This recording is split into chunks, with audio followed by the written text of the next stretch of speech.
Hariam Swamiji.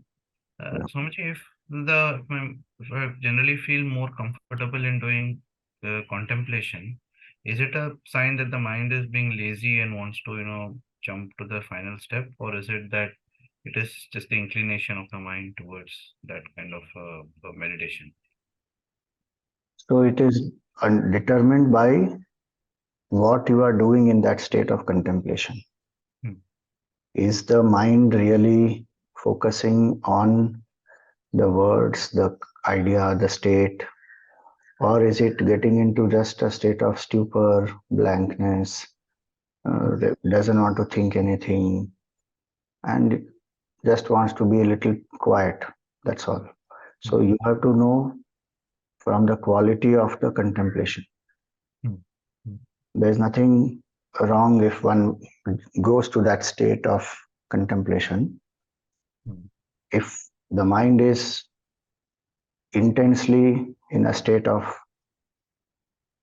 identification with the self, dropping attachment to the BMI, Hmm. and able to abide in that aham or whatever is understanding of consciousness, Hmm. Hmm. then that's a progress. That is good. One has to, one is moving in that path of Vedanta. Hmm. Hmm.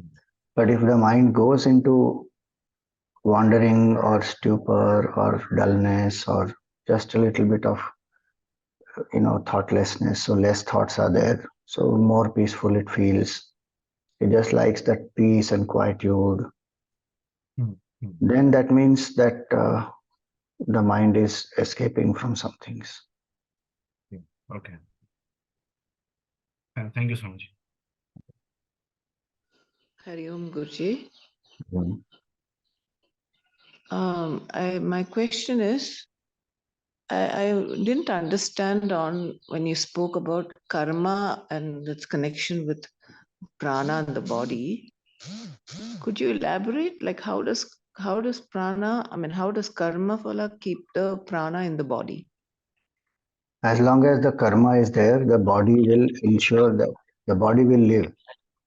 So there is no way that the prana can leave the body because the karma has to be exhausted. And we see in the lives of so many people, one thinks that the person is going to die now, but the person still survives because Hmm. they have to exhaust some karma. And so Okay. prana will not eject out of the body. Hmm. So that is how karma ensures that the body continues to live and prana is there in the body. And because till then, till prana is there, only the karma can be exhausted. Once the prana departs, the body is dead. It will not be able to go through anything more. So that is what happens.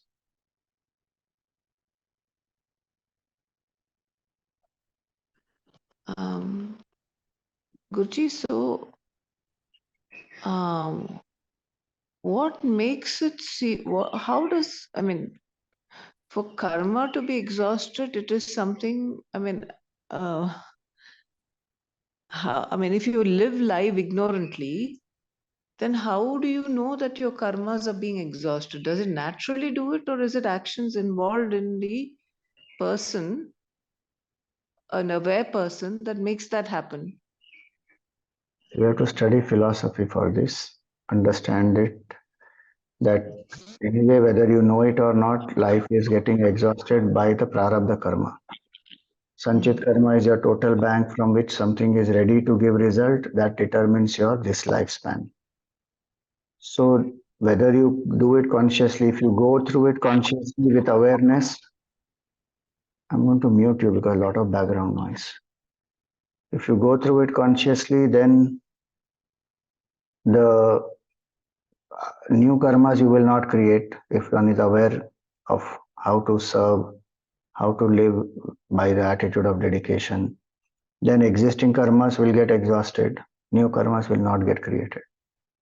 If one is ignorant, karma will anyway get exhausted for this life, but through the process we create more karmas. So that is why one has to be alert and aware that as human being we have the choice, we can evolve, we can do selfless karmas, purify the mind and realize the truth. But if we are not aware of that and we are living ignorantly, karma will anyway get exhausted, because that's why we have come here. And those karmas will get exhausted through whatever experiences we have.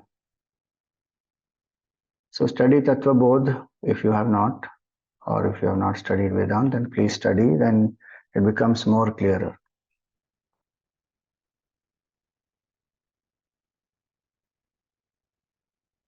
Yes, Bharti ji. Hello, Shukrana, Swamiji.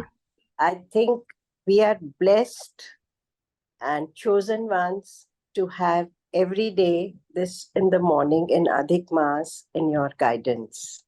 Oh, sure. Yes. Anything you want to ask?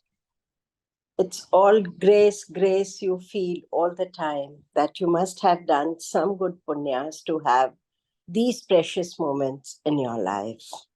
Right. And my question, Swamiji, always we talk about the one East.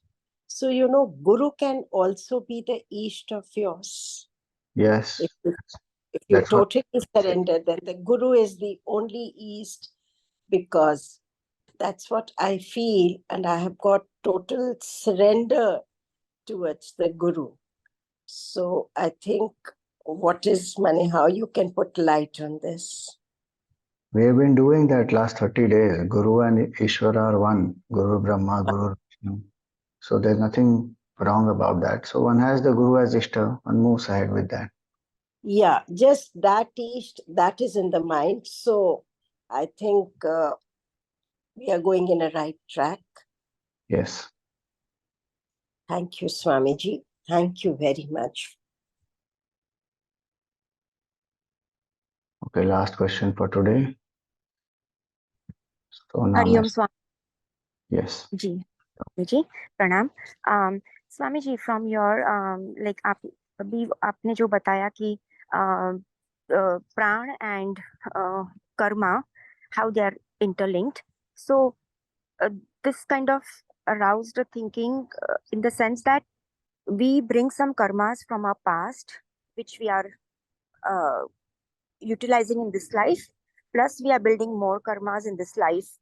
So the number of breaths they say when we are born with, and you said the prana would leave when the karmas get exhausted. How are those connected? Like, it's a little confusing for me. Sorry. Thank you. Yoga Shastra will say that we are here for breathing fixed number of breaths, and when that breath is over, we will depart. But that fixed number of breaths is controlled by karma only. All of us know that the mind is subtler, the body is grosser, the breath is in between. So the mind will influence the breath as well as the karma. So if the mind is going through stress, worries, tensions, etc., today medical science also says body gets affected. It has all kinds of challenges.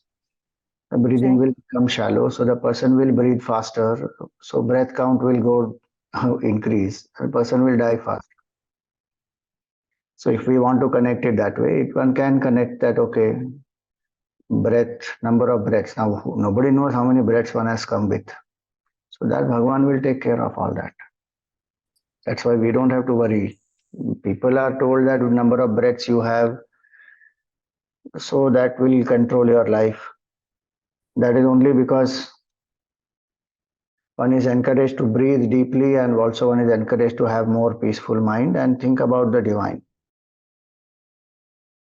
And the other breathing, So like got 1 minute. So it has got disconnected. I couldn't hear what you were saying. We have Kapalbhati and Bastrika, which are very fast breathing, pranayam, and we have Anulom Vilom, which is slow breathing. So I always wonder on these two, what happens to, like, if you're breathing fast, definitely as it will shorter our lifespan. But if you're breathing the other one, the Anulom Vilom, does that mean that would No, we are? that's why I said the clarity has to be there that the karma overrides breathing. It is not that the person will die faster if one does Kapalabhati. Karma you have come here to exhaust, that much karma you will exhaust. as a part of that, Kapalabhati will be there in your karma, or it will not be there in your karma. So you may not do Kapalabhati at all, or you may do balanced of Kapalabhati and Anulom Vilom. So we don't bother about breath so much. Focus on the good karmas, focus on the sadhana aspect. Karma will take care of number of breaths. Don't worry. That number of breaths, etc., Ishvara knows. And if your breathing is lesser and your long lifespan has to be more, that is all governed by karma only. It's not going to be disassociated at all. It cannot be that your karmas are over and breaths are left, and so now you don't know what to do. And it will not be that now karmas are not exhausted and breaths are over, so now what happens? That All is the job of Ishvara to do all that. So you will have enough right. time to drop the karma, to exhaust the karmas, and the breath will be there so long. Thank you so much, Swamiji. Yeah, I always had this kind of, this was one of the questions which always kept bothering me, and it came up today. So Right. thank you so much. Hari Clarified. Hari Om. Om. Shanti, Shanti, Shanti.